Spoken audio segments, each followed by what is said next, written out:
Stay with me.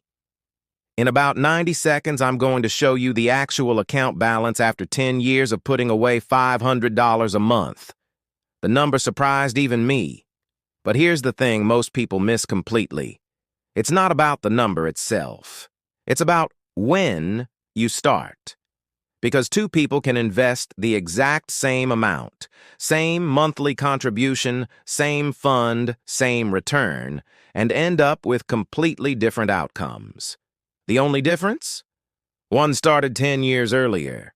That gap costs more than most people make in a decade. Let me paint you a picture. Two people. We'll call them Alex and Jordan. Alex starts investing $500 a month at 25. Jordan does the exact same thing.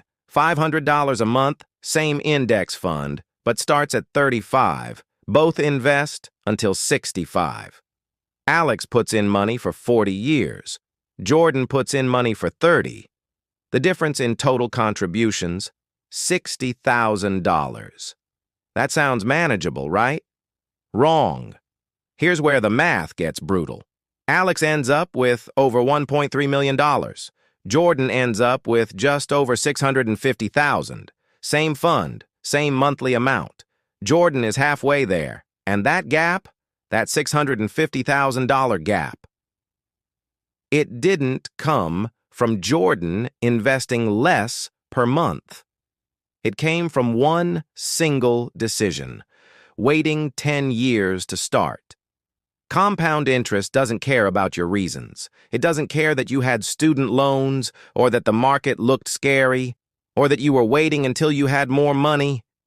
It just counts the years. And every year you wait is a year the math works against you. So how does compound interest actually work? Here's the version nobody taught you in school. You invest $500. Your fund returns 7% over the course of the year. That's $35 in gains. Now you have $535. Next year, you don't earn 7% on $500. You earn 7% on $535. That's an extra $2.45. Sounds tiny. It is tiny. For now. This is the part people underestimate. Because as the base grows, those returns start compounding on each other. By year 5, you're earning returns on your returns on your returns. The math accelerates. Let me show you exactly what $500 a month looks like over time at a 7% average annual return, which, by the way, is the inflation-adjusted historical average of the S&P 500. After 10 years, $103,450. You put in $60,000. The market gave you $43,000 on top.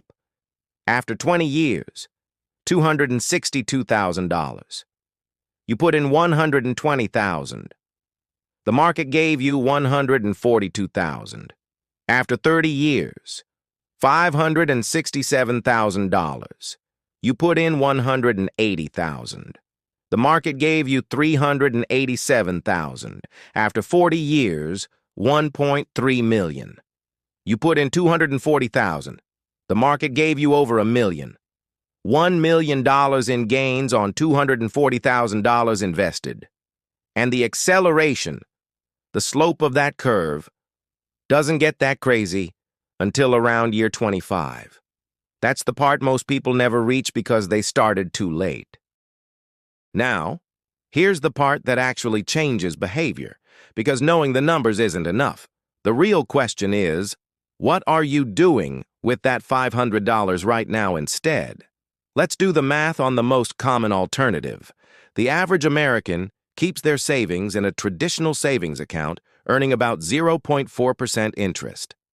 $500 a month for 10 years in a savings account. You end up with around $61,500. In the market with compound interest at 7%? $103,000. The difference is $41,500 in 10 years alone. And it gets worse. Inflation is running at roughly 3% historically, A traditional savings account at 0.4% means your money is actually losing purchasing power every year. You're not saving, you're slowly losing. But let's go further.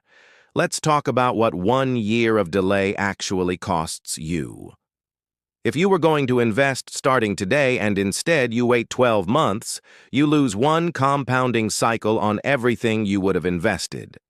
At 40 years of investing with a 7% return, 1 year of delay on $500 a month costs you approximately, and this number is real, $68,000. Not $68,000 over your lifetime. $68,000 in lost compounding on just the contributions from that one skipped year. 1 year, $68,000. The second enemy isn't the market. The second enemy is inflation. And the third, the silent one, is the money you're spending on things you don't remember a year later. The average American spends around $490 a month on discretionary spending they'd classify as non-essential if you ask them a month after the fact. That's almost exactly $500. The money is there. The question is where it goes. So why does everyone wait? I've heard every version of this. I'll invest when I have more money. But more money rarely comes. It just brings bigger expenses. I'm waiting for the market to dip. The people who waited for the perfect entry point in 2015 are still waiting. I want to understand it better first. Understanding improves with doing, not with waiting. Here's the psychological trap. Future you feels more capable, more ready, more financially stable. Future you always seems like a better investor than present you. But future you has the same excuses. They're just wearing different clothes. The only investor who wins is the one who starts today with whatever they have. Here's your 3-step action plan for this week. Step 1. Open a brokerage account today. Fidelity, Vanguard, Schwab, all free, all take about 8 minutes online. Step 2. Set up an automatic investment of whatever you can afford. Even $50 a month matters because you're buying time, not just money. Step 3. Put it in a total market index fund, VTI or VTSAX. Set it. Forget it. Review once a year. That's the whole system. No stock picking, no timing the market, no finance degree required. The best investment you'll ever make is starting 10 years ago. The second best is right now. If you want the exact brokerage setup walkthrough, which account, which fund, what to click, that's the next video. Subscribe. It drops Thursday.